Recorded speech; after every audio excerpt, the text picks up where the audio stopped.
All right, Shalom. I want to start by giving our praises, honor, and glory unto Yahweh, Bahashem Yahweh Shai, Bahashem Rachak Wadash. Double honors to the apostles and the elders of Great Millstone who teach and rule well, and also to their elders, the men that taught them. I pray the Lord have peace, blessings, and mercy upon the households of the hopeful elect. This is the brother Shema One from the Great Millstone Houston Church.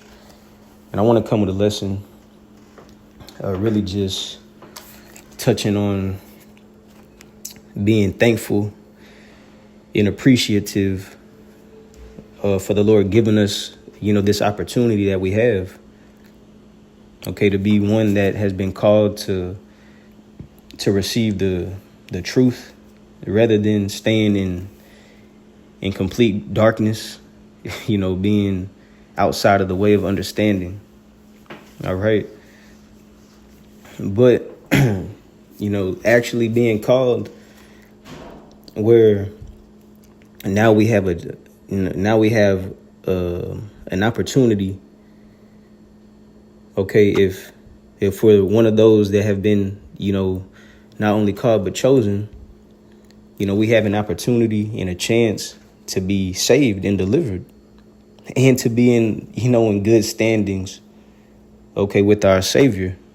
All right. In focusing in on too, a part that a lot of people really don't even get to have, any type of experience with. The majority of people on this earth, they don't experience that true brotherly love that the Lord has to offer with, those like-minded men who have been called, that have also been called. But I'm just meditating on a few scriptures, just especially in the times that we're in. It's a benefit for those who are inside of the body of Yahweh Shah. Being with the like-minded spirit, being on one accord, having that brotherly love. Okay. Matter of fact, let's start here. This is Ephesians chapter 4. Ephesians chapter 4 and verse 1. It says, I therefore, the prisoner of the Lord, beseech you that ye walk worthy of the vocation wherein ye are called. Let's look up that word vocation first. Matter of fact, let's look at walk. Ephesians 4 and 1. I therefore, the prisoner of the Lord, beseech you that ye walk worthy of the vocation wherein ye are called. The word walk in the blue letter is G4043. It says to tread all around, to walk at large, especially as proof of ability.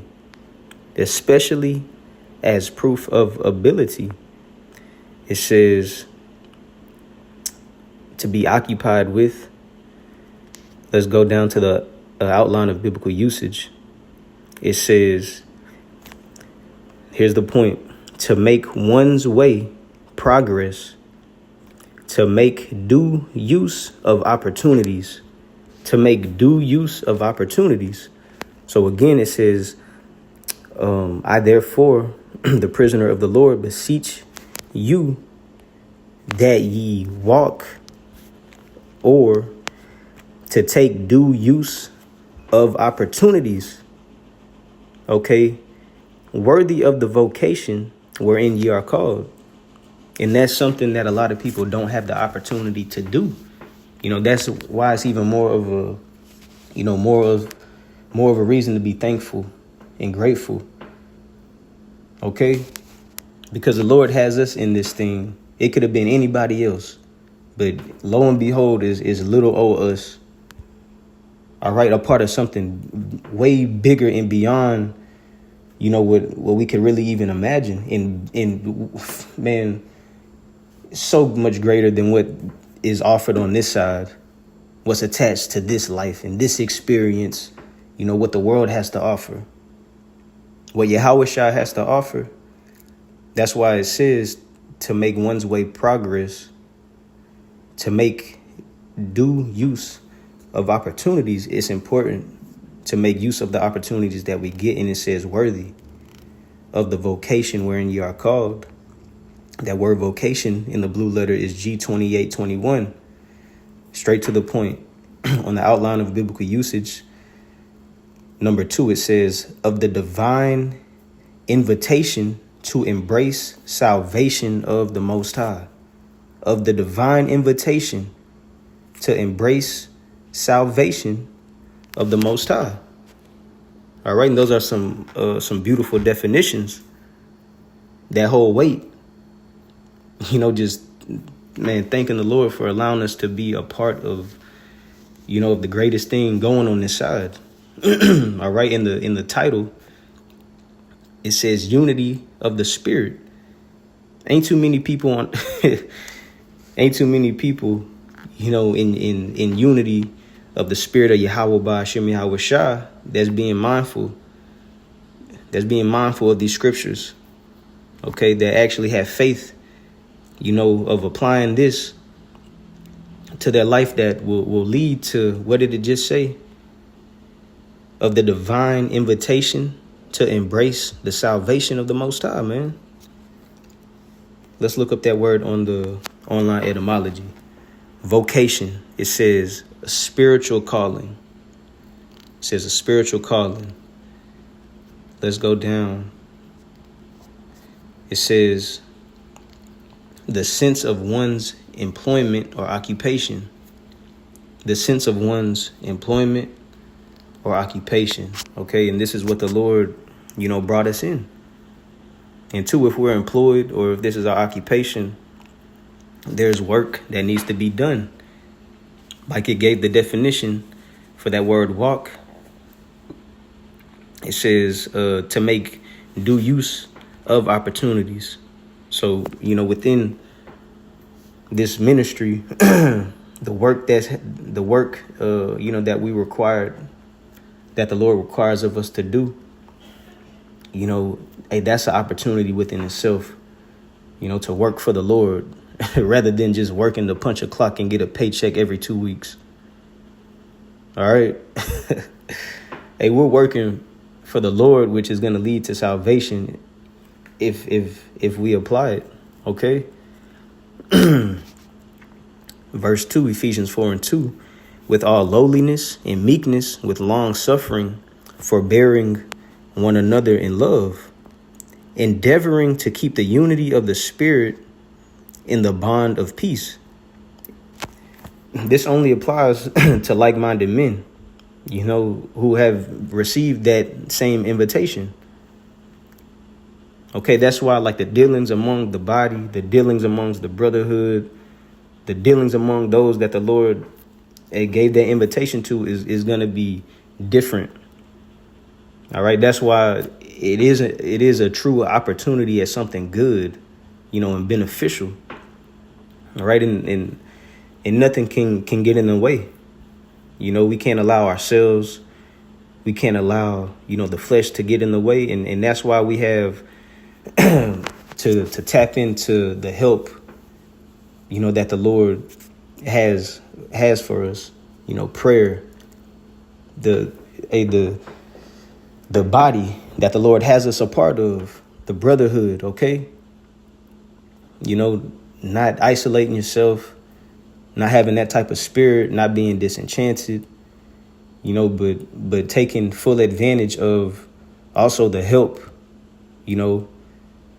that comes with this calling. We're not by ourselves in this thing. We got other men fighting, other men in the same spirit, okay, in unity. It says there is one body, verse 4. There is one body and one spirit, even as ye are called in one hope of your calling. One Lord, one faith, one baptism. It says one God and Father of all, who is above all and through all and in you all. I got a precept, Sirach or Ecclesiasticus, chapter 6 and verse 14. Speaking about those that receive that calling. Okay. The unity of the Spirit. That's the title for Ephesians, the 4th chapter.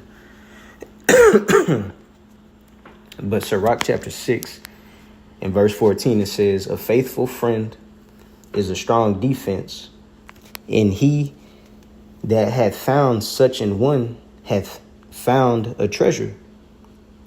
Okay, acknowledging what we are a part of, what we are a part of is a true support system. Okay, because look at what comes with it. Having a faithful friend, or in other words, a true brother, a real brother, that dwells in unity with the spirit of Yahweh Bahashem Yahweh Shah. That's different. That's why it said a faithful friend is a strong defense, and he that hath found such in one hath found a treasure. Nothing does countervail a faithful friend, and his excellency is invaluable. So nothing is going to offset that. Okay, and it can't be compared to anything else. That's why this really is everything on this side, this truth, the ministry, being able to do the work of the Lord. Okay, while the Lord ain't physically here on this earth. the Lord ain't, here physically, in our presence. But we received that, that extended invitation, okay, to be called into something that at one point in time we didn't even give a damn about. We didn't even know this was something real. All right. And look at the mercy of the Lord, man. The Lord gave us real family on this side, real help. OK, real love, brotherly love, agape on this side. I'm just, meditating on, just being more grateful for these opportunities and wanting to take advantage of them, because what if they're not always there? And that's a healthy mindset to have, because look at the days that we're in. Look at what the Lord is doing. Exposing certain men, removing certain men. It's always something going on. Okay. But Sirach chapter 6 and verse 16. I might come back and see what it say in the GNT too after I finish reading this. Sirach, or Ecclesiastes chapter 6 and verse 16. It says, a faithful friend is the medicine of life, and they that fear the Lord shall find him. Whoso feareth the Lord shall direct his friendship aright. For as he is, so shall his neighbor be also. And that doesn't come with the spirit of the world. People look well to their own doings and goings. But truly, dwelling in unity of the spirit of Yahweh Shah. Okay, you're gonna look at that brother, as if that's you. That's yourself. Or you're going to look at that man as if he is Yahweh Shah. Okay? The one who put the spirit on us. All right?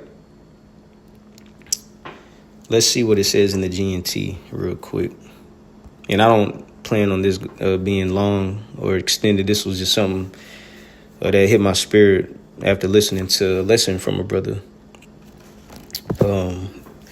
Let's go to the GNT, Ecclesiastes chapter 6 and verse 14. It says, a loyal friend is like a safe shelter. Find one and you have found a treasure. Nothing else is as valuable. There is no way of putting a price on it. And that's something that we can't lose focus on. Something that can't get overlooked. The benefit of being a part of the body, the benefit of having, like-minded, upright spirits around you. Okay, being involved in that type of circle. All right, which you won't find in the world. You will not find it in the world. Whatever the world has to offer, whenever they want to entertain love and care, you can't compare it to what the Lord has to offer. Okay, that's why this is spiritual dealing. Like it said for that word vocation, what we're called into, it's a spiritual calling. It's not a worldly calling. This is a calling that's going to lead and transfer into the kingdom that we have faith in. the kingdom that's about to come. All right. It says, verse 16, a loyal friend is like a medicine that keeps you in good health. Only those who fear the Lord can find such a friend. A person who fears the Lord can make real friendships because he will treat his friends as he does himself. You know, that's how it's going to be amongst the body and the brotherhood of Yahweh B'Hashem Yahweh Shah. It said it's like medicine that keeps you in good health. One, because like the next verse said, you're going to treat your brother like you would yourself. And that's something that Yahweh Shah instructed us to do. So you're going to have, what's the word? Your brother's best interest. Okay. Matthew 7 and verse 12. This is Yahweh Shah speaking. It says, therefore, all things whatsoever ye would that men should do to you, do ye even so to them. For this is the law and the prophets. So that's important. And that's going to be mindful. Okay. That's going to be in the mind of a true friend. That's going to be in the mind of a real brother. All right. But I'll end it there. I'll end it there. I pray this was edifying unto the Lord's elect. Again, I want to give our praises, honor, and glory unto Yahweh, B'Hashem, Yahweh Shai, B'Hashem, Rachak Wadash. Double honors to the apostles and the elders of Great Millstone who teach and rule well. And Lord willing, until the next time I say shalom. Shalom.